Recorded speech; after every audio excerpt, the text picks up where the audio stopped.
ओम ब्रह्मा मुरारी त्रिपुरांतरकारी भानु शशि भूमि सुधो बुधश्च गुरुश्च शुक्र शनि राहु केतव सर्वे ग्रह शांतिकरा भवन्तु। नमस्कार, स्वागत है आपका आचार्य वाणी में। मैं आचार्य डॉक्टर विक्रमादित्य आपके साथ हूं और आज का विषय हमारा है राहु का महापरिवर्तन। ये राहु का महापरिवर्तन किस प्रकार का रहेगा? देखिए, राहु का महापरिवर्तन इसलिए बोला जा रहा है क्योंकि सब छोटे छोटे परिवर्तन हो, एक दिन में, 2 दिन में, 10 दिन में, 25 दिन में, 1 महीने में, ऐसे परिवर्तन होते हैं आमतौर पे ग्रहों के। लेकिन राहु, बृहस्पति, शनि, इनके परिवर्तन बड़े होते हैं, इसलिए महापरिवर्तन कहा जाता है। और राहु का ये महापरिवर्तन जो होने वाला है इस 2025 में बड़ा विशेष है। इन दिनों राहु महाराज जो है ना, वो आपके कहाँ चल रहे हैं? सप्तम भाव में चल रहे हैं। सप्तम भाव में राहु जो चल रहे हैं वो विशेष तौर पर क्या कर सकते हैं? कई प्रकार के तनाव उत्पन्न कर रहे हैं, कई प्रकार के तनाव उत्पन्न कर रहे होंगे, चाहे वो पारिवारिक जीवन में है, चाहे वो व्यवसाय में है, चाहे वो आपके स्वयं के जीवन में है। दृष्टि आपके ऊपर पड़ रही है, वो अननेसेसरी। पिछले 18 महीनों से देखा होगा, शायद अक्टूबर 2023 में राहु यहाँ आए थे और अभी मई तक यहीं रहने वाले हैं आपके सप्तम भाव में। और उसके बाद जब परिवर्तन करने का योग बनाएंगे तो ऐसे में राहु का कारण क्या है योग खराब करने का? राहु का कारण है खराब करने का कि राहु जो है वो विशेष तौर पर आपके सप्तम भाव में चल रहे हैं बृहस्पति की राशि में। बृहस्पति और राहु का संबंध कभी अच्छा नहीं होता, दोषयुक्त ये संबंध होता है। कारण है कि वो है देवता प्रवृत्ति बृहस्पति, उनके घर में जाकर बैठ गए राहु महाराज। क्या है? राक्षस प्रवृत्ति के। 2 अलग अलग प्रवृत्ति के ग्रह हैं। वहां ना तो वो काम कर पा रहे हैं ढंग से, और जो उनकी सोच है वो उनकी अलग है। अब क्या होगा कि मंदिर में जाकर कोई देवता जाए तो परमात्मा की उपासना करेगा, कोई बदमाश जाएगा तो उसकी तो चाल वही चल रही है, तो वहां शांति सुकून मिलेगा ही नहीं। जिस प्रकार का जैसा व्यक्ति का प्रभाव होगा, स्वभाव होगा, उसी वातावरण में जाकर उसको सुकून मिलता है। यहां राहु को सुकून नहीं है इस वक्त। पिछले 18 महीने चल रहे हैं, तो आपके लिए अननेसेसरी के तनाव उत्पन्न करने के, पारिवारिक जीवन हो या कैसे भी हो, उन सब में तनाव उत्पन्न करने के योग देते दिखाई दे रहे हैं। साथ साथ राहु का जो है वो विशेष तौर पर बड़ा काम करने की इच्छा तो आपकी बहुत ज्यादा हुई, क्योंकि व्यवसाय वाला भाव है। वो इच्छा कुछ ना कुछ बार बार ला रही होगी कि बड़ा पार्टनरशिप कर लूं, लोगों के साथ मिलकर काम कर लूं। लेकिन राहु जो है वो बुद्धि के अनुसार से कहीं ना कहीं कुतर्क में फंसाते दिखाई दे रहे हैं। अब राहु का ये महापरिवर्तन जो होगा 25 मई 2025 मई में, 18 मई 2025 में शाम को करीब 5:08 पर यह परिवर्तन होगा। राहु महाराज चले जाएंगे आपके 6ठे भाव में। और 6ठे भाव में क्या है कि वहां शनि की राशि पड़ी हुई है। जो शनि की राशि है वो विशेष तौर पर क्या है, वहां ज्योतिष को जब पढ़ा जाता है तो कहा जाता है कि शनि और राहु एक ही स्वभाव के हैं। वो भी जिस प्रवृत्ति के हैं वो नेगेटिव भाव उनको भी समझ में आती है, और साथ साथ राहु को भी नेगेटिव भाव समझ में आती है। तो एक बात समझें कि एक व्यक्ति के जिस घर में जाएगा तो उसी के अनुसार से प्रभाव होगा। वहां उसको सब अपने अनुकूल चीजें मानी तो क्या होता है, खुलकर काम करता है। 6ठा भाव शत्रुओं का भाव है, 6ठा भाव रोग का भाव है। तो समझे राहु वहां पर आपके लिए तो बड़ा अच्छा योग बना रहा है, आपकी शत्रुओं को समाप्त करने की स्थिति उत्पन्न कर सकता है। और ध्यान रखना, राहु का हठी स्वभाव ऐसा है कि वो चाहे तो असंभव से असंभव कार्य को भी पूर्ण कर दे। अभी हम आपको एक राहु की उत्पत्ति की कथा, पौराणिक कथा समझाने वाले हैं। उस उत्पत्ति की कथा को यदि आप समझेंगे सही रूप से तो आपके राहु का उद्देश्य समझ में आ जाएगा। राहु ने क्या किया था? राहु ने क्या किया था? अमृत तत्व को प्राप्त करने के लिए जो मोहिनी अवतार भगवान ने रखा था उसको भी पहचान लिया था, बाकी सारे राक्षस बैठे रहे। राहु की बुद्धि इतनी तेज है कि उसने भगवान की उस छल को भी पहचान लिया, भगवान की उस जो कला थी, भगवान की जो चीज थी, भगवान को भी पहचान लिया उसने कि भगवान क्या कर रहे हैं, और अपनी बुद्धि का उपयोग करते हुए जाकर देवताओं की संगत में बैठ गया। दुस्साहस था, मरा भी उसके कारण से। लेकिन क्या है कि राहु की प्रवृत्ति ऐसी बड़ी विचित्र होती है कि इन चीजों को प्राप्त करने के लिए, यानी आप अपने लक्ष्य को प्राप्त करने के लिए, रोग मुक्ति कोई चल रही है, कष्ट चल रहा है, उसकी मुक्ति का रास्ता राहु दे सकता है आपको। शत्रु पर विजय प्राप्त करने के लिए राहु रास्ता आपके लिए बना सकता है। ध्यान रखना, सट्टेबाजी वाले कामों में भी लाभ देने के योग बना सकता है। लेकिन राहु का जो है ना, भ्रमात्मक ग्रह है। कब किसको भ्रम में उत्पन्न करते? राहु धूम्र है, राहु छाया है, यह भ्रम भी दे सकता है। अब भ्रम से बच गए तो चीजों को ठीक कर पाओगे, लेकिन राहु के अनुसार चल दिए। ऐसा समझेंगे कि कई बार क्या होता है कि हमें कई बार कहा जाता है कि हवाओं के अनुसार से चलो, जैसा स्थिति चल रही है सफलता प्राप्त कर लोगे, इजी कन्वीनियंट चल जाओगे। लेकिन क्या होता है कि अगर अरे भैया जब हवाएं चल रही हैं हमको गड्ढे में गिराने की कोशिश कर रही है तो क्या गड्ढे में गिर जाए? ऐसा नहीं है ना। तो उसके लिए बुद्धि की आवश्यकता है, ज्ञान की आवश्यकता है। राहु के उपायों को समझने का प्रयास करें, राहु की प्रवृत्ति को समझने का प्रयास करें। ये छठे भाव में राहु जो है, जो आएगा जब आपके लिए 18 महीने के लिए, दिसंबर 2026 तक ये रहेगा, ये आपको पराक्रम देगा, बल देगा, और साथ साथ आपको बड़ी से रास्ता निकालने की योग बना सकता है युक्ति एक तरीके से। लेकिन स्वास्थ्य का ध्यान रखना पड़ेगा, नेत्र संबंधित रोग, क्योंकि राहु की दृष्टि जो है वो विशेष तौर पर पड़ रही है दोनों नेत्रों पे, सप्तम दृष्टि, और अगर ज्योतिष के दृष्टिकोण से कई सारे स्कूल्स ऑफ थॉट्स हैं, और वहाँ एक थॉट ये भी है कि राहु की जो विशेष तौर पर दृष्टि है पंचम और नवम पे भी होती है, कई स्कूल्स का मानना ये भी है। तो ये यानी राहु की दृष्टि क्या पड़ रही है, आपके 12वें भाव पे पड़ रही है, और साथ साथ उसकी दृष्टि आपके द्वितीय भाव पे पड़ रही है। तो दोनों नेत्र संबंधित रोग देने के योग दे सकता है, तो उससे बचने का आपको प्रयास करना चाहिए। ऐसे में राहु जो है उसका वास्तविक तौर पे कथा समझें। पहले हमने राहु का जो प्रभाव बताया, बहुत सारे लोग भ्रमित हो सकते हैं कि राहु का प्रभाव ऐसा नहीं है, वैसा नहीं है। अरे समझो राहु का प्रभाव क्या है, वो पौराणिक कथाओं समझ में आएगा आपको। कालगणना के अनुसार से हमारे पुराणों इत्यादियों में बहुत सारी कथाएं इंगित की गई हैं। राहु, जैसा हमने आपको बताया, एक बड़ा हठी ग्रह है। आपको इसकी पौराणिक कथा तो समझ में आती होगी, बहुत सारे लोगों को शायद ज्ञान नहीं है, उसके संबंध में समझ लीजिए कि राहु का प्रभाव हठी क्यों है। कहा जाता है संसार के अंदर विशेष तौर पर समय समय पर विभिन्न घटनाएं घटी। एक बार संसार में समस्त कहा जाता है कि देवताओं और दैत्यों ने मिलकर सोचा कि अब संसार में बहुत सारी निधि की समाप्ति हो गई है, बहुत सारे चीज़ें कम हो गई हैं, निधि समाप्त हो गई थी संसार से। महालक्ष्मी जो है वो सागर में विराजमान हो गई थी, और पूरे संसार से ऐश्वर्य, समृद्धि इत्यादि धीरे धीरे क्षय हो गई थी। तो कहा जाता है कि आवश्यकता आविष्कार की जननी है। जिस प्रकार से तो देवताओं ने और दैत्यों ने मिलकर कुछ विचार किया, क्यों ना शोध किया जाए, मंथन किया जाए। तो उन्होंने सागर मंथन करने के लिए सुंदर व्यवस्था बनाई। जब सागर मंथन किया, उसमें से विभिन्न विभिन्न रत्न, 14 रत्न जिनके बारे में कहा जाता है, वो उपस्थित हुए। महालक्ष्मी उपस्थित हुई, चंद्रमा उपस्थित हुए, ऐरावत हाथी उपस्थित हुआ, उच्च श्रवा घोड़ा उपस्थित हुआ, काल जो जहर था वो उपस्थित हुआ, और साथ साथ अमृत भी उपस्थित हुआ। अमृत यानी वो तत्व जो इस संसार में अमरता को प्रदान करते हैं। हम सब मानव हैं, और हम सब की इच्छा क्या होती है, किसी प्रकार भी संसार में मृत्यु लोक में आने के बाद जाए ना, अमृत तत्व किसी ना किसी प्रकार से मिल जाए। देवताओं और दैत्यों में भी यही बहस की मुद्दा बना। अमृत तत्व निकला जब मंथन से, रिसर्च करोगे तो कुछ ना कुछ, जब मंथन करोगे तो कुछ ना कुछ अमृत निकल के ही आएगा, कुछ ना कुछ लाभ प्राप्त तो होगा ही होगा। जैसे दूध को मथा जाए तो उसमें से मक्खन निकलेगा ही। हर एक की इच्छा होती है मक्खन को किसी प्रकार से उपयोग किया जाए, लेकिन जो ग्वाला होता है उसको निकाल कर बेच देता है, पैसा कमा लेता है उससे।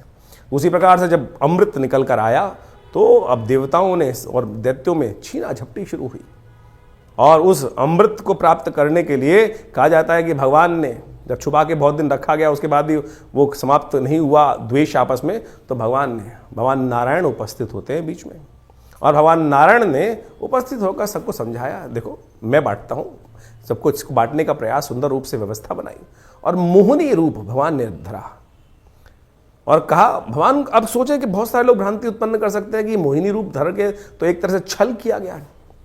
देखिए एक बात समझ लें, जिस बात को प्रतिपादित करना चाहिए, छल नहीं था, सत्य था। इसलिए था कि दैत्यों को अगर आप दे देते, गलत व्यक्ति के हाथ में अगर पावर दे दोगे, इस वक्त विश्व की सबसे बड़ी जो मिसाइलें हैं किसी गलत व्यक्ति के हाथ में आ जाएं, तो वो क्या करेगा, विश्व को डरा धमका कर सब कुछ अपना वर्चस्व स्थापित कर लेगा। तो भगवान नारायण ने जो सुंदर व्यवस्था बनाई कि अमृत तत्व का उपयोग दैत्य किस प्रकार से करेंगे, देवता किस प्रकार से करेंगे, वो पहले से ही अच्छे से समझते थे। तो उन्होंने सुंदर व्यवस्था को बनाने का प्रयास किया कि दैत्यों को किसी प्रकार भी अमृत नहीं मिलना चाहिए। उन्होंने देवताओं को और दैत्यों को अलग अलग पंक्ति में बिठाया, और कहा जाता है कि जैसे ही वो अमृत तत्व उनको पिलाते थे, और देवताओं को अमृत पिलाते चले जा रहे थे, और जब अपनी माया से वशीभूत करके दैत्यों को सुरा यानी कुछ साधारण जल जो था वो पिलाते चले जा रहे थे। सबको लग रहा था कि अमृत तत्व प्राप्त हो रहा है, लेकिन भगवान का जो स्वरूप था मोहिनी अवतार में सारे संसार को मोहित कर कर इस प्रकार की व्यवस्था बना रही थी। कहा जाता है एक राक्षस था, शास्त्र में उसकी अनेक अनेक कथाएं हैं, लेकिन हमने जितना अध्ययन किया, स्वर्ण नाम का एक राक्षस था। उसने इस छल को देख लिया, पहचान गया भगवान को कि भगवान क्या कर रहे हैं कि देवताओं को अमृत पिला रहे हैं, और जो दानव हैं, दैत्य हैं, उनको अमृत की जगह कुछ और पिलाया जा रहा है, और समझ में किसी को आ नहीं रहा है। तो वो चुपचाप उस पंक्ति से, दैत्यों वाली पंक्ति से निकल कर कहा जाता है कि देवताओं की पंक्ति में स्वर्ण नाम का राक्षस जो था, दैत्य था, और कहा जाता है वो उत्पन्न ऋषि कश्यप से हुआ था और सिंहिका नाम की उसकी माता थी, और वो वहां कश्यप गोत्र है उसका, जो राहु है उसका कश्यप गोत्र माना जाता है। कहा जाता है कि वो वहां जाके देवताओं की पंक्ति में बैठ गया, और जैसे ही वो बैठा जाकर और भगवान पिलाते पिलाते उसकी बारी आ रही थी, ये छल जो था, ये सांप जो किया इसने, जो स्वर्ण नाम के राक्षस ने देवताओं की पंक्ति में आके बैठने का, ये पहचान लिया किसने? सूर्य ने और चंद्रमा ने। सूर्य और चंद्रमा ने ये सूचना देवराज इंद्र को दी, और देवराज इंद्र ने ये सूचना जैसे ही भगवान को दी कि भगवान आप जिसको अमृत पिलाने जा रहे हैं वो देवता नहीं, राक्षस है, दानव है, स्वर्ण नाम का राक्षस है। तो भगवान ने जैसे ही पान करवा रहे थे भगवान उस देवता स्वरूप में बैठे हुए उस राक्षस को, स्वर्ण को, तो उसने जैसे ही पान किया तो भगवान ने जैसे ही उसको मुंह में जा चुका था उसके अमृत जो था, भगवान ने चक्रधारी भगवान ने चक्र चलाकर उसकी गर्दन काट दी। जो मुख था वो राहु बन गया और जो अधोभाग था वो केतु के रूप में उपस्थित हो गया। तो समझे ये स्वभाव कैसा है। अब यहां राहु की उत्पत्ति हो जाती, ये है राहु। राहु की हठता थी, अमृत का पान कर चुका था तो इसलिए अमर हो गया। हमेशा बहुत सारे लोग राहु को मानते नहीं है कि ग्रह है। अरे भाई वो वास्तविक छाया नहीं, वास्तविक सत्य है, हठी है। आपकी राशि में जिस प्रकार का प्रभाव उत्पन्न करेगा आपको समझना चाहिए। ये पुरानी कथाओं को आदि भौतिक आदि दैविक रूप से यदि आप उसको सत्य को समझ लें तो जीवन में उस वास्तविकता को क्या प्रभाव उसका होगा, यहीं से प्रभाव निकल कर आएगा। वो राहु का जो प्रभाव है छल रूप से करके, यानी क्या छला उसने? अपने उस मंतव्य को पूर्ण करने के लिए उस राक्षस योनि से हटकर देवताओं की पंक्ति में जाकर बैठ गया और भगवान तक को, सोचे कितनी बड़ी सुंदर ये कथा क्या समझा रही है कि भगवान तक को, यहां भगवान ने नहीं छला, यहां भगवान तक को छलने के लिए राहु उपस्थित हो गया। तो राहु इस प्रकार का ग्रह है कि जो आपको, किसी भी धर्मात्मा व्यक्ति को छल सकता है अपनी हठता को पूर्ण करने के लिए। तो इस भाव को समझे कि राहु क्या प्रभाव आपके जीवन में उत्पन्न कर रहा है। ये हमने जो राहु का ग्रह का प्रभाव आपको बताया ना कि आपकी राशि के अनुसार से आपकी जन्मपत्री में किस भाव में कहां बैठकर किस प्रकार का प्रभाव उत्पन्न करेगा, क्या कराएगा आपके लिए। तो सत्य रूप में इस कथा को हमने इसलिए उपस्थित किया है कि वो आप समझ सकें राहु का प्रभाव नेगेटिव भी होता है, पॉजिटिव भी होता है। हर व्यक्ति के अनुसार से ऐसा नहीं है कि नेगेटिव ही होगा।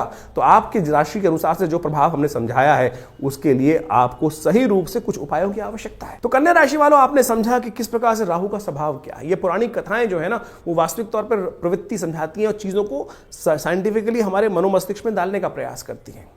ज्योतिष भ्रम नहीं है, ज्योतिष सत्य है। और कन्या राशि वालों समझो कि ये ज्योतिष के अनुसार से जो राहु का प्रभाव आपके लिए होने वाला है, किन किन क्षेत्रों में, हमने कहा कि आपको बड़ा अच्छा रास्ता दे सकता है, शत्रुओं पर विजय प्राप्त करने के योग बना सकता है।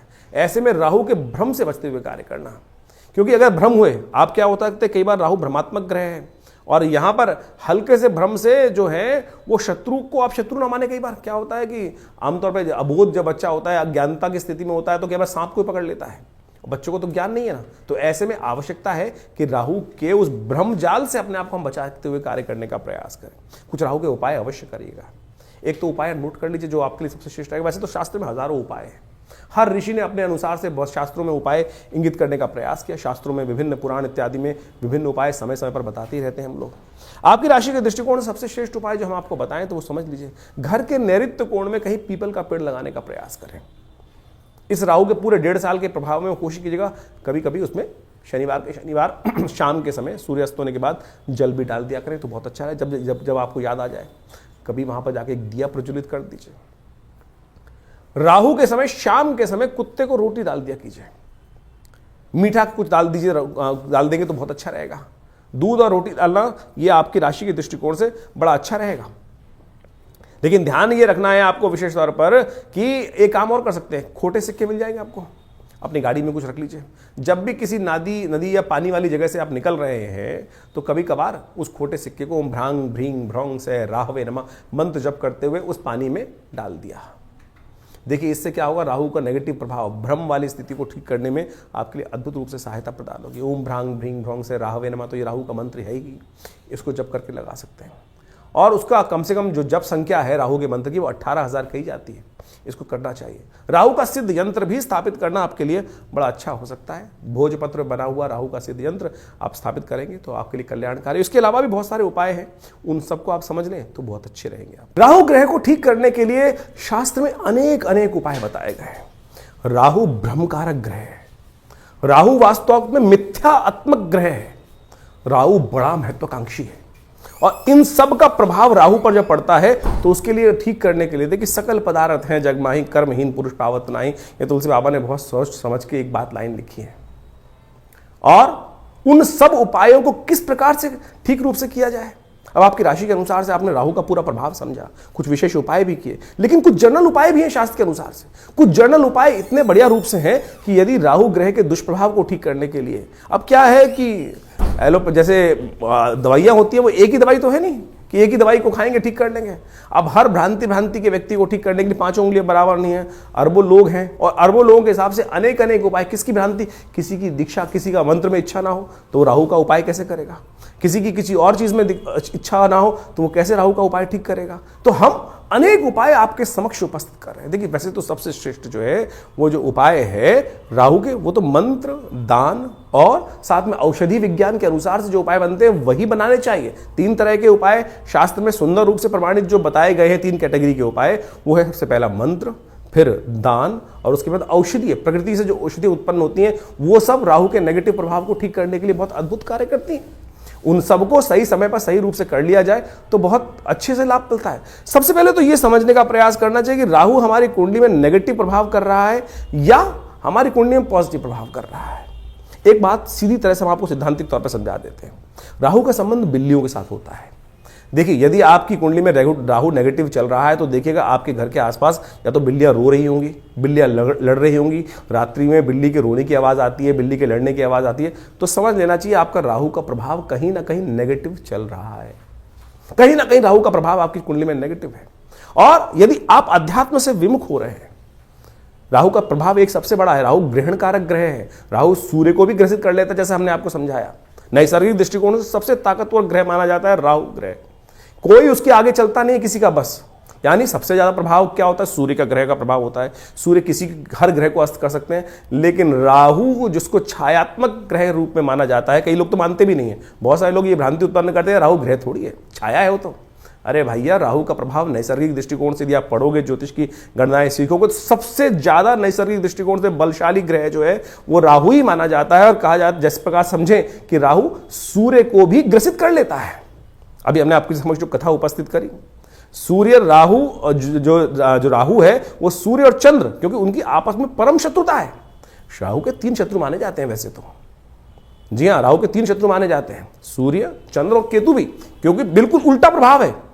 राहु के बिल्कुल स्वभाव से उल्टा प्रभाव है केतु की। हम कभी गणना करेंगे, बताएंगे आपको। लेकिन इस वक्त समझे कि जब राहु जो है सूर्य को ग्रसित कर लेता है, ग्रहण लगा देता है।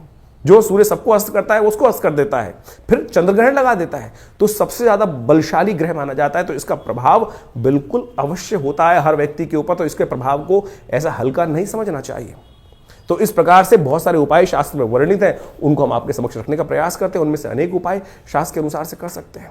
अब यह बात समझे कि जो किस प्रकार से कब किया जाए उपाय। देखिए, हर ग्रह का समय है, हर ग्रह की एक दिन माना जाता है। जैसे सूर्य का सूर्यवार संडे है, सूर्य रविवार उसको बोला जाता है, चंद्रमा का सोमवार है, मंगल का मंगलवार है। इसी प्रकार से अब राहु और केतु का कोई ग्रह तो है नहीं, कोई समय तो है, कोई दिन तो है नहीं। लेकिन राहु का जो समय है वो है प्रदोष काल, सायंकाल जो प्रदोष काल है। सूर्य अस्त जब हो जाते हैं, अंधेरा नहीं होता है, जो वो करीब करीब 2 घड़ी का आसपास का समय, 45 मिनट के आसपास का समय, वो राहु का वास्तविक समय माना जाता है, जिसको पक्की शाम बोला जाता है। तो ऐसा समय जो है वही प्रदोष काल है। इसलिए संबंध किससे निकला, शिव के साथ संबंध निकला। प्रदोष काल जो है सबसे श्रेष्ठ माना जाता है शिव के लिए, समस्त दोषों से रहित काल माना जाता है। और ऐसे में शिव के की आराधना, समस्त प्रकार के दोष जो है ना, ग्रहों के प्रभाव जो है वो त्रिपुरारी हर सकते हैं। तुलसी बाबा ने कहा है ना कि जो त्रिपुरारी हैं वही हमारे जो जीवन को शुभ कर सकते हैं, समस्त दोषों को हर सकते हैं। त्रिपुरारी भगवान शंकर जो हैं वही समस्त दोषों को हर सकते हैं। तो भगवान शंकर की समस्त प्रकार की आराधनाएं जो हैं वो राहु के नेगेटिव प्रभाव को दूर करती हैं। तो शाम के समय भगवान शिव का सुंदर रूप से अभिषेक करना, दूध से करना, जल से करना, घी से करना, शहद से करना, ओम नमः शिवाय का जप करना, बिल्वपत्र अर्पित करना, रुद्राभिषेक करना। उपयुक्त ब्राह्मणों के द्वारा जब राहु का नेगेटिव प्रभाव चल रहा हो तो क्या कर लें, सबसे पहले रुद्राभिषेक कर लें भगवान का। ये बड़े सुंदर रूप से कार्य कर सकता है। और साथ साथ क्या करें, ओम ओम भ्रांग भ्रींग भ्रौंग, जैसा हमने आपको बताया अभी कुछ देर पहले, ओम भ्रांग भ्रींग भ्रौंग से राहवे नमः, ये राहु का बहुत अच्छा मंत्र है, इसका जप कर लिया कीजिए। एक और राहु का उपाय प्रभाव बताए, राहु का मंत्र जप जो करें रुद्राक्ष की माला से कर सकते हैं, वो कोई दिक्कत नहीं है, लेकिन बड़े शुद्ध रूप से करें। बड़ा सीधा साधा मंत्र है, ओम भ्रांग भ्रींग भ्रौंग से राहवे नमः। एक काम और कर सकते हैं, जो पूजा वाले नारियल होते हैं ना, जब राहु का नेगेटिव प्रभाव किसी प्रकार भी ठीक ना हो रहा हो तो एक काले कपड़े में शनिवार के दिन रात्रि के समय शाम को जब सोएं तो अपने सिराने 4 पूजा वाले नारियल काले कपड़े में लपेट के रख लें और सुबह किसी चलते पानी में उसको प्रवाहित कर दिया करें। यह राहु का बहुत अच्छा नेगेटिव प्रभाव को दूर करने के लिए अद्भुत उपाय है। और साथ साथ एक उपाय और हम बताने का प्रयास करें, मां दुर्गा की सुंदर आराधना भी राहु के नेगेटिव प्रभाव को ठीक करती है। एक बात और समझ लें, किसी प्रकार का तामसिक आहार, किसी प्रकार का गलत भावों में जाना, ये राहु के नेगेटिव प्रभाव को और बढ़ा देगा। राहु किसका प्रतीक है, अभी हमने आपको कथा समझाई, राहु जिद का प्रतीक है। अभी आपके मनोभाव में यदि जिद आ रही है तो यानी वो समझ लीजिए राहु नेगेटिव प्रभाव उत्पन्न कर रहा है, इतना हटी कि जाकर भगवान के उस छल को पहचानने के बाद उस भी अपनी हटता पे अड़ा रहा। देखिए सामने किससे लड़ने जा रहा था, एक साधारण राक्षस भगवान नारायण से लड़ने के लिए उपस्थित हो गया और उनके विमुख जाकर यानी अपनी हटता, अपने मंतव्य को पूर्ण करने के लिए इतना हटी राहु ग्रह है कि जाकर वहां बैठ जाता है। उसको पता था मेरा क्षय होना निश्चित है, लेकिन फिर भी दाव खेल जाता है। तो ऐसा हटी राहु ग्रह है, उसको ठीक करने के लिए गोमेद रत्न बड़ा अच्छा है। 8 रत्ती का गोमेद आप धारण कर सकते हैं, लेकिन शुद्ध रूप से मिल जाए। तो आज की तारीख में तो रत्नों का ऐसा हिसाब किताब हो गया है कि वो लैब में बनाकर लोग बेच देते हैं, फिर वो कल्चर्ड है तो क्या उत्पन्न करेंगे। इसके साथ साथ आप राहु का जो प्रभाव है वो भी उसको ठीक करने के लिए कार्य कर सकते हैं। आप एक काम कर सकते हैं, कोयला लेकर यदि शाम के समय चलते पानी में उसको प्रवाहित कर दीजिए, कभी कभी ये उपाय कर लिया कीजिए। मूली का दान करना भी राहु के लिए बड़ा अच्छा उपाय माना जाता है। एक उपाय और बताया आपको हम, बड़ा सुंदर उपाय है। देखिए राहु जो प्रभाव है ना, वो भ्रम का प्रभाव है। भ्रम छाया कारक ग्रह है। राहु के नेगेटिव प्रभाव को ठीक करने के लिए काम कर सकते हैं आप नित्य प्रति, देखिए हमने जैसे कहा कि औषधि जो विज्ञान है वो बड़ा सुंदर है। अपने घर में गूगल की धूम्र उपस्थित किया करें। शाम के समय अवश्य काम करें कि एक कोयले का जो या लकड़ी का बना लीजिए कोयला, उसके अंदर हवन इत्यादि की सामग्री डालकर उस जो लकड़ी का कंडा है उसको रख लीजिए, या गोबर का जो विशेष तौर पर जो उपला बनाया जाता है उसमें आग लगाने के बाद उसके ऊपर थोड़ी सी गूगल अष्टगंध के अंदर आती है गूगल, एक पेड़ का गोंद होता है गूगल के पेड़ का, उसको डाल दिया जाए। यह बड़ा सुंदर प्रभाव है। राहु के नेगेटिव प्रभाव को धूम्र उपस्थित कर आप राहु के नेगेटिव प्रभाव को ठीक कर सकते हैं। राहु के विभिन्न कोण हैं। जो नैऋत्य कोण माना जाता है वो राहु का कोण माना जाता है। उस कोण को, घर को साफ रखने का प्रयास करें, गंदगी ना रखें उस कोण को। उस राहु जब नेगेटिव हो रहा होता है, समझ लीजिए उस कोण में घर में नेगेटिव आनी शुरू हो जाती है। उस कोण में कम से कम जूते ना रखें, नैऋत्य कोण में जूते ना रखने का प्रयास करें, गंदा न रखने का प्रयास करें। और तो और समझे, राहु का नेगेटिव प्रभाव जब हो रहा हो, घर के दरवाजे जो है वो क्या होता है, आवाज करने लगते हैं, ची ची की आवाज आने लगती है, चिटकनी खराब होने लगती है, तो उनको ठीक रखने का प्रयास करना। ये सब वास्तविक दृष्टिकोण से भी बड़ा सुंदर उपाय है। इनको रखने का प्रयास ठीक करेंगे तो बहुत सुंदर रूप से लाभ प्राप्त होगा। जो आपके घर में राहु क्या है, एक नेगेटिव ग्रह है और धूम्रात्मक ग्रह है, कोशिश ये करें आपके घर में गंदगी नहीं होनी चाहिए। जैसे आपके नहाने की जगह, स्नान करने की जगह है, वहां बहुत सारी, कई बार क्या होता है काई लगी है, कुछ लगी है, घर में बहुत सारी सीलन आई हुई है, तो समझ लीजिए राहु का नेगेटिव प्रभाव आपके जीवन में चल रहा है। उसको तुरंत ठीक करने का प्रयास करें। फटी हुई चप्पल पहन रखी है, ये राहु का नेगेटिव प्रभाव है। और अब क्या होता है कि व्यक्ति चलाए चले जाते, दरिद्रता को पाल के रखते हैं। तो ऐसे में उनको ठीक करने का आपको प्रयास कर लेना चाहिए। यदि इन सब चीजों को हमने जो उपाय बताए उनको आप कर लें। राहु का यंत्र अपने आप में बहुत जबरदस्त चीज है। राहु के मंत्र से करीब करीब 18,000 मंत्र को जप करके ओम भ्रांग भ्रीं भ्रौंग से राहवे नमः, इस मंत्र से सिद्ध करा हुआ राहु का यंत्र आप स्थापित कर सकते हैं। ये 1.5 साल तक बिल्कुल रूप घर में रखें, उसका नेगेटिव प्रभाव यदि सही रूप से जप हुआ है। बहुत सारे लोग तो जप ही नहीं करते हैं, केवल लिया और आज की तारीख में बाजार में जितने मिल रहे हैं राहु के यंत्र के रूप में उपस्थित किया गया, वो केवल आकृति नहीं है, उसको जो जैसे आप मान के चले मूर्ति प्रतिष्ठा की जाती है मंदिर के अंदर, तो मूर्ति को प्रतिष्ठा करने के लिए एक पूरा विज्ञान है, उसके अनुसार से पूजा पाठ कर 10-12 दिन तक उसकी व्यवस्था की जाती है, तब वो प्रतिष्ठित होती है। उसी प्रकार से यंत्र भी प्रतिष्ठा करने की सुंदर व्यवस्था बनाई गई है शास्त्रों के अनुसार से, तब तो वो जागृत हुआ, नहीं तो केवल वो आकृति है, नहीं तो केवल वो कागज का टुकड़ा है या जिस पे भी बना हुआ है उसका टुकड़ा है। यदि सिद्ध राहु के यंत्र को स्थापित कर आप चांदी के पत्रे पर लगा रहे अपने घर के द्वार पर लगवा दें, तो राहु के नेगेटिव प्रभाव को ठीक करने के लिए बहुत सुंदर रूप से कष्ट का निवारण करने का योग बन जाता है। तो ये छोटे छोटे उपाय हम आपको बताने का प्रयास कर रहे हैं। एक काम और कर सकते हैं आप, तांबे के लोटे में जल रखकर रात्रि में रखिए और सुबह सुबह उसको किसी कटीले वृक्ष में डाल दिया करें। ये राहु के नेगेटिव प्रभाव को दूर करने के लिए सबसे अच्छा उपाय माना जाता है। वट वृक्ष का संबंध राहु के साथ भी माना जाता है।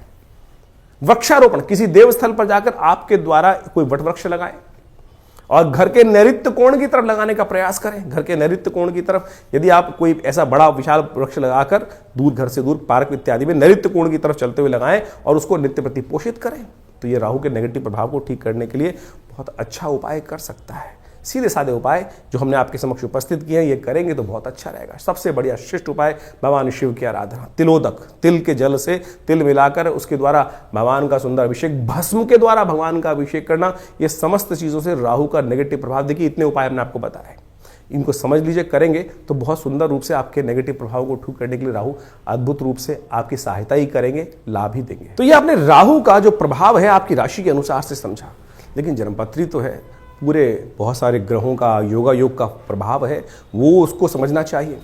लेकिन एक स्पेसिफिकली ग्रह भी परिवर्तन कर जीवन में वारे न्यारे कर सकता है, इस बात को हमको समझना चाहिए। जन्मपत्री जो है बहुत ही वृहद वर्णन है ज्योतिष का, और उनमें अनेक योग आपकी जन्मपत्री में बने होते हैं, और जिनको विभिन्न शास्त्रों में पाराशर, जयमिन इत्यादि विभिन्न ऋषियों ने, विभिन्न संतों ने समय समय पर ज्योतिष के जो प्रकांड पंडित थे उन्होंने उपस्थित किया है। और उन सब ग्रहों की स्थिति को समझकर, यदि उन ग्रहों की स्थिति को समझें और उनका प्रभाव समझें और उसका प्रभाव हमारे पर किस प्रकार का होने वाला है, हम जिस वक्त जन्म लिए हैं, हमारे जन्मपत्री में जो ग्रहों का प्रभाव है वो किस प्रकार का है, यदि उसको सही समय पर समझ लिया जाए तो आने वाले समय को सही से समझकर जीवन के बहुत सारे कष्टों को दूर कर सकते हैं। कई बार क्या होता है कि जब भाग्य में बहुत कुछ कष्ट लिखा होता है तो हम सही जगह पहुंच नहीं पाते हैं। इसलिए भाग्य को, ज्योतिष विज्ञान जो है, ज्योतिष को विज्ञान कहा जाता है। ज्योतिष को शास्त्रों में जो विज्ञान की बात की गई है, देखिए सोचें कि आज नासा की जो गणना है वही हमारे ज्योतिष शास्त्र की गणनाओं को बिल्कुल मैच करती हैं। चाहे वो ग्रहण का प्रभाव हो, चाहे वो ग्रहों की दूरी हो, चाहे वो ग्रहों की गति हो, चाहे वो ग्रहों का जिस प्रकार से अस्त होना, दिखाई देना, किस प्रकार का योगा योग बनना है, कब, आज नहीं 100 साल बाद का भी गणना ज्योतिष शास्त्र के अनुसार से बताई जा सकती है, और वो बिल्कुल एग्जैक्टली मॉडर्न एस्ट्रोनॉमी के पॉइंट ऑफ व्यू से बिल्कुल एग्जैक्ट बैठती हैं। तो आप इस बात को सत्य रूप में समझ लें कि ज्योतिष के प्रकांड पंडित जिन्होंने इस संपूर्ण ज्योतिष विज्ञान की संरचना अनादिकाल से करी, अनादिकाल से, कोई इसको गणना की जाए कि 100 साल, 500 साल पहले, 1000 साल पहले या 2000 साल पहले, नहीं, अनादिकाल से। भारत के अंदर वेद विज्ञान के अनुसार से जो सृष्टि संवत लिखा गया है वो करोड़ों में है, और उसके अनुसार समझ सकते हैं कि हमारी काल गणना बिल्कुल एग्जैक्ट कहाँ से रही। हम विकसित थे, विकसितता की तरफ चलते चले जा रहे हैं, और ज्योतिष की महत्ता इसी बात से प्रपूरित हो जाती है कि ज्योतिष की जो गणनाएं हैं वो बिल्कुल आज मॉडर्न साइंस के अनुसार से एग्जैक्ट बैठती हैं। तो इस बात को हमें ज्योतिष विज्ञान को समझना चाहिए और ग्रहों की गणना के अनुसार से चीज़ों को समझते हुए कार्य कर लेते हैं। बहुत सारे लोग विडंबनाएं मन में उत्पन्न कर सकते हैं कि सब बकवास है, कुछ नहीं है, क्या नहीं है। ऐसे तो मॉडर्न जो हेल्थ पॉइंट ऑफ व्यू से जो मॉडर्न विज्ञान है उसके अनुसार भी बहुत सारी चीज़ जंजाल बन जाती हैं। और लेकिन जब भाग्य होता है तो सही दिशा, सही डॉक्टर पे व्यक्ति पहुंच जाता है और उसके द्वारा बताए गए निदान को प्राप्त कर आरोग्यता प्राप्त कर लेता है। वही ज्योतिष विज्ञान है कि सही समय पर हमें सही समय की चाल समझ में आ जाए और उसका प्रभाव हमारे जीवन पे किस प्रकार का प्रभाव होने वाला है वो समझ में आ जाए, तो हम जीवन के वारे कष्टों को दूर कर सकते हैं, वारे न्यारे कर सकते हैं। तो इसलिए अपनी ज्वरम पत्री को समय समय पर दिखाते रहना चाहिए। ये जो हम लगातार संवाद आपके समक्ष अपने चैनल के माध्यम से उपस्थित करते रहते हैं, बताते रहते हैं ग्रह गणनाओं के बारे में। अब देखिए यहाँ पर तो राशि के अनुसार ही बताना पड़ेगा, यहाँ तो ग्रहों की चाल के अनुसार ही बताना पड़ेगा। क्यों? क्योंकि अरबों लोग हैं संसार के अंदर, हर एक का भाग्य अलग है। बिल्कुल जो आपके मन में प्रश्न उठ रहा है कि हम जो ज्योतिष की राशि के अनुसार से बात करते हैं तो 12 राशियों में पूरे संसार को नहीं बांट सकते, बिल्कुल सही बात है कि उसको, लेकिन आउटर पेरिफेरल तो सेट कर सकते हैं। क्या योग है, उस योग के अनुसार से समझ तो आ सकती है चीजें, लेकिन आपकी जन्मपत्री में किस प्रकार का योग कैसा बनने वाला है, कब बनने वाला है, उसको क्या निदान किया जाए, उसके लिए आवश्यकता है कि जो पर्सनल जो कंसल्टेशंस होती हैं, जन्मपत्री में विचार विमर्श किया जाए, वो समय समय पर परिवर्तन होता रहता है। और उसके लिए आप समझें, जानें, और उसके लिए पर्सनली आप आश्रम पे आ भी सकते हैं, संपर्क साध सकते हैं। यह आश्रम जमुनापाद दिल्ली में स्थित है, विवेकानंद योगाश्रम, और यहाँ पिछले करीब 60-70 सालों से विभिन्न पराविद्याओं पर शोध चलता है। आचार्य श्री केशव देव जी महाराज के सानिध्य में रहकर हमको ये सुख प्राप्त हुआ कि जिसके द्वारा हमने इस ज्योतिष विज्ञान को उनसे बाल्यकाल से ही सीखा, समझा और उन विवेचनाओं को उपस्थित किया, बहुत सारे शोध किए, बहुत सारे मंत्रों का उपचार किया, बहुत सारे यज्ञ इत्यादि आज भी उसी रूप में चलते हैं। नित्य प्रति 8 घंटे यज्ञ चलता है विवेकानंद योगाश्रम में, जो आचार्य श्री केशव देव जी महाराज के द्वारा स्थापित किया गया। आप भी उस यज्ञ में समय समय पर जो कार्यक्रम होते हैं उसमें आगे स्थित हो सकते हैं। विभिन्न ग्रहों के उपचार किए जा सकते हैं, विभिन्न ग्रहों की जो समस्याएं हैं उनके निदान जो है ना वो अनेक रूप से बताए गए हैं। सबसे बढ़िया मंत्र जप, यज्ञ, यंत्र, दान इत्यादि बताए गए हैं। औषधि के अनुसार से बहुत सारे उपाय बताए गए हैं, उन सबको हम समय समय पर आपके समक्ष उपस्थित करते रहते हैं। तो आप इस संस्थान पर आकर माँ भगवती का सुंदर श्री विग्रह जो विराजमान है उनके भी दर्शन कर सकते हैं। और उन्हीं का प्रभाव है कि जो आज इस तपस्थली पर नित्य प्रति 8 घंटे यज्ञ चलता है, भगवान की कृपा से समस्त रूप से बहुत बड़ी गौशाला है और वहाँ पर भी गौ सेवा इत्यादि के कार्य किए जाते हैं। औषधालय है जो योग, प्राकृतिक चिकित्सा, आयुर्वेद, फिजियोथेरेपी, एलोपैथिक को इंटीग्रेट करके हम बहुत सारे रोगों का निदान करते हैं। भारत सरकार के पैनल पर हैं, भारत के जो एक्रेडिटेशन अथॉरिटी है NABH, उससे एक्रेडिटेड हॉस्पिटल है, यानी मॉडर्न फैसिलिटी के साथ साथ इस संस्थान को बनाया गया है। आप इन समस्त चीज़ों का लाभ लेते हुए आप इस संस्थान से जुड़ें। धन्यवाद।